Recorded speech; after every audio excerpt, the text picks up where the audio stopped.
Alright, so hey guys, I'm Matt Lighty. This video is very simple and brief, and it's just this is the character that I made and was playing for the 2 days in Season of the Witch, Season of Witchcraft for Diablo. I was playing a,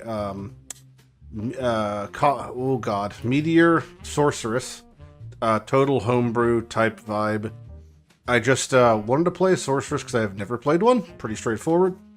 I wanted to use fire because I thought that sounds cool, and I essentially started using Fireball out the gate because I thought, Dungeons and Dragons, Fireball, 68, whatever, should be fun.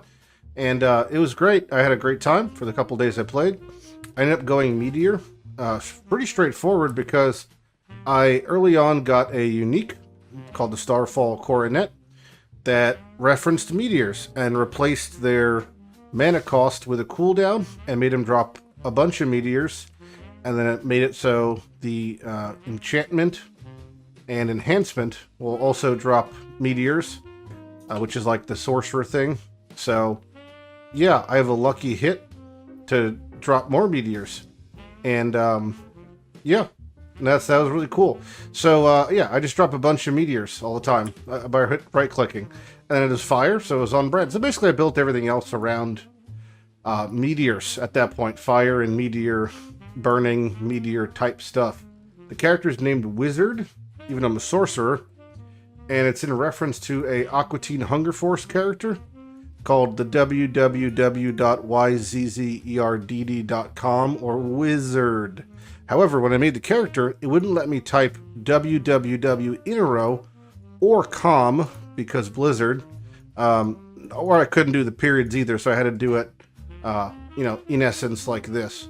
Apparently they have a big problem with typing anything related to a URL, but they have no problem having their, high management staff molesting people in apartments called the Cosby Suite.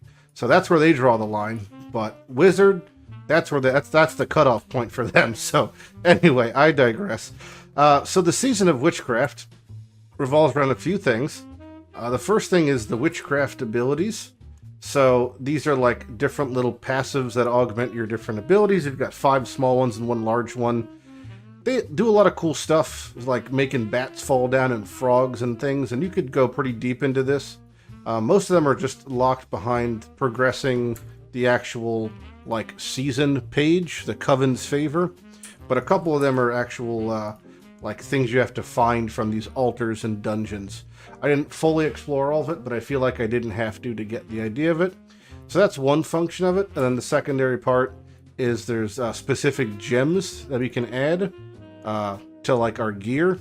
So in essence, aside from just adding these armor gems or these gems that give intelligence, you could do ones that have some sort of augmentation to your abilities or your different coven things, or just the straight up value of this gem being 160 armor and 8 all res means it's better than this amount of armor and that amount of res. So they're just better gems that do more cool shit.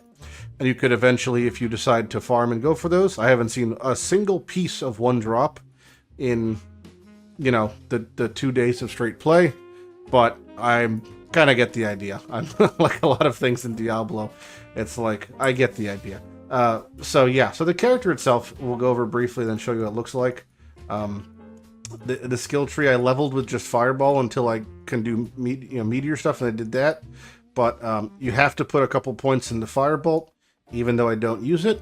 I put a couple points into Fireball, and that gets used because the one of the 2 enhanced enchantments I use makes it so when I kill things, they explode in a Fireball for half damage.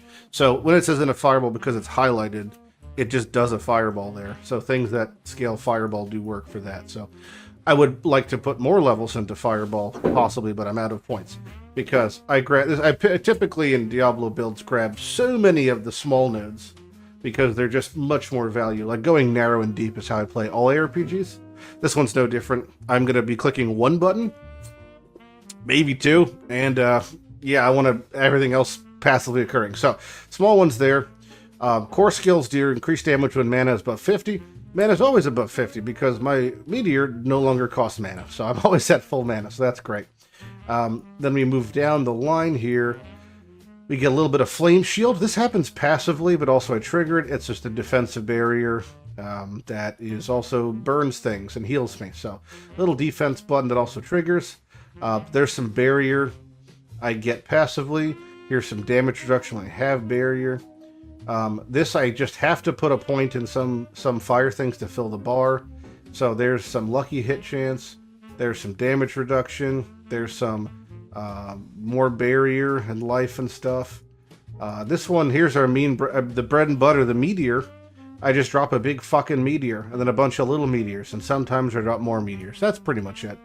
And then they splinter off and they do cool things.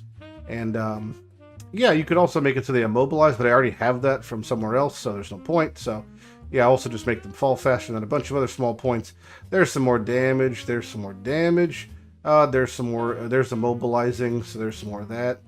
This is the one we referenced earlier, where it's like our things do more damage for each skill we have equipped. So on the bar, and then the bonus is doubled if they're all the same type. So I just had to fill my bar with pyromancy stuff. Otherwise, I wouldn't get the benefit. So I don't even use I don't click any of this shit really, except for Inferno and then Meteor. Inferno makes a big old fire snake, which is cool, and it vac sucks things together. And then when it's active, I drop a bunch of meteors, and I do more damage with meteors. And then this makes it so I get more mana regen, which I really don't need. Actually, looking back, I could take those points out, but I don't even use mana. Yeah, those are totally wasted points. There's like nothing else to grab. Sure, we'll pick up that. The more lucky crits have a chance to something. Yeah, so then more damage, there's healing, and there's more damage. Cool. And also to get more damage if I stand still. And then I just get more damage, then there's CDR, and then this thing just makes me do more damage. It's just all damage. My Paragon board is also all damage. It's fire damage that does more damage with fire, and more damage, and fire damage. It's not very complicated what I'm doing here. Maybe it's just best to show it. So let's head over here to one of the green areas, which are the ones from the season of the Witchcraft, and I'm going to show you what the build looks like. That's pretty much it.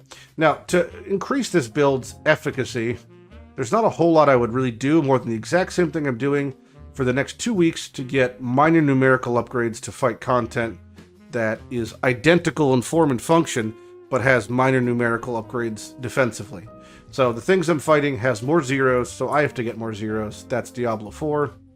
But none of this gear would change really at all. It would just like, this staff has 2 ancestral stars. I'd like it to have 4. These pants have 1. I'd like them to have 4. And then yet the masterwork is like at 4. I'd like it to be maxed, you know, at a 12 maybe. And then they would just be more better things I already want. So nothing else new. The only other unique I'm using is Rakanos Wake. These make little explosions happen at me and give me more CDR and non-physical damage, which Meteor's fire. And then the big one I think that's really nice is this amulet that gives me a bunch of base crit for the amount of primary resource I have when I cast it. And I always have primary resource because I don't use my mana. So that should work, and if it does, fantastic. And then I got these other legendary aspects that make more meteors happen. Flame Shield happens, that makes more meteors happen. This gives me meteor damage. This gives me barrier. This gives me meteors, and this gives me damage. It's really not very complicated or exciting as far as the diversity of play here. But yeah, you ready? Guess what? Meteor. And then they come down. And that's it. I just drop meteors. So that's all I do is I drop meteors. And then if there's something biggie or angry I gotta kill, I can do my Inferno, which is a snake that vac sucks things and drops more meteors. And I can just drop a ton of meteors. Even when I use my shield, I drop meteors. When I use my spacebar, meteors happen. So, like, you know, it's just nothing but meteors here. So there's a rare guy, and I just can shower him in meteors, and he's pretty much dead. And more meteors. That's it. That's the entirety of the build. thank you for watching the video. There's really not much more else to say. Meteors, just dropping meteors. Yeah, again, if I'd want anything else, I looked at the entire list of uniques in this season. There's not a single one I would want, probably, aside from what I'm using, except for more things that have to do with meteors, and then just more CDR.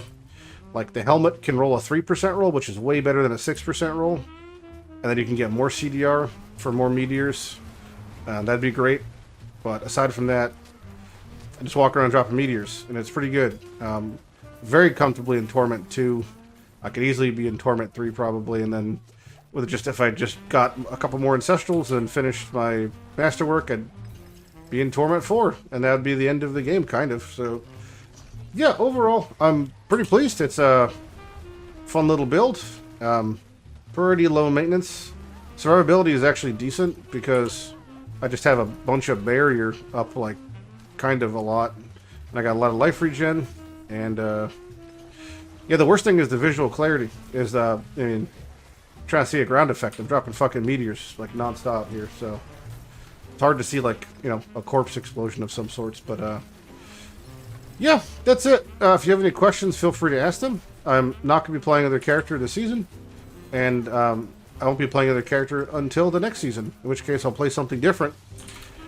And, yeah, the game would really have to grip me by my core to want to play, I would say, Diablo more than other active ARPGs, namely PoE, because that's the only one I can think of that's worth playing for me. So, yeah, but, you know, Diablo 4, I think, is a great game to play for, like, a week with friends.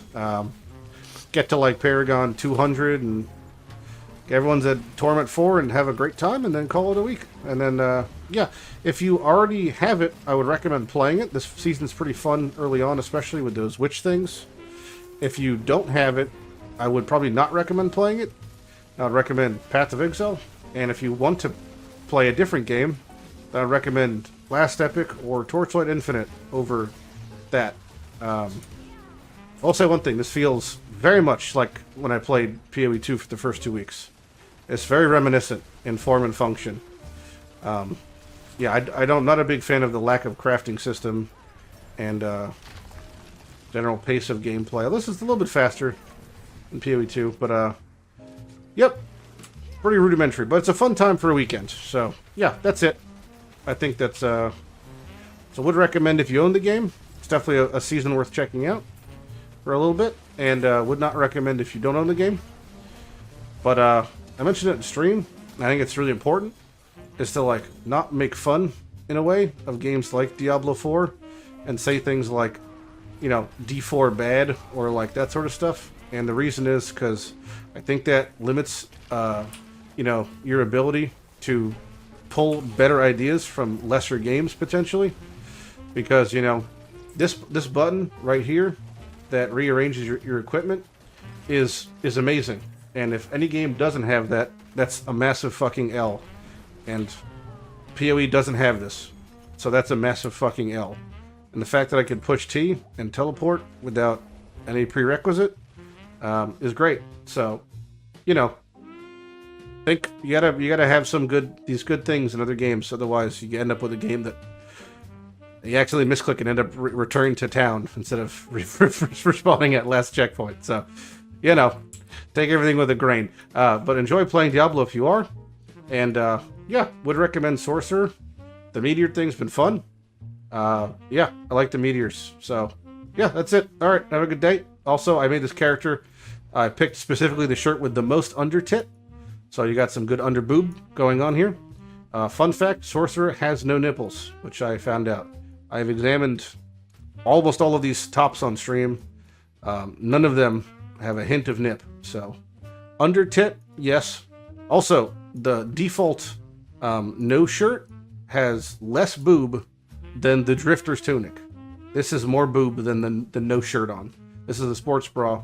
No nip, no under boob. Drifter's tunic, maximum tit.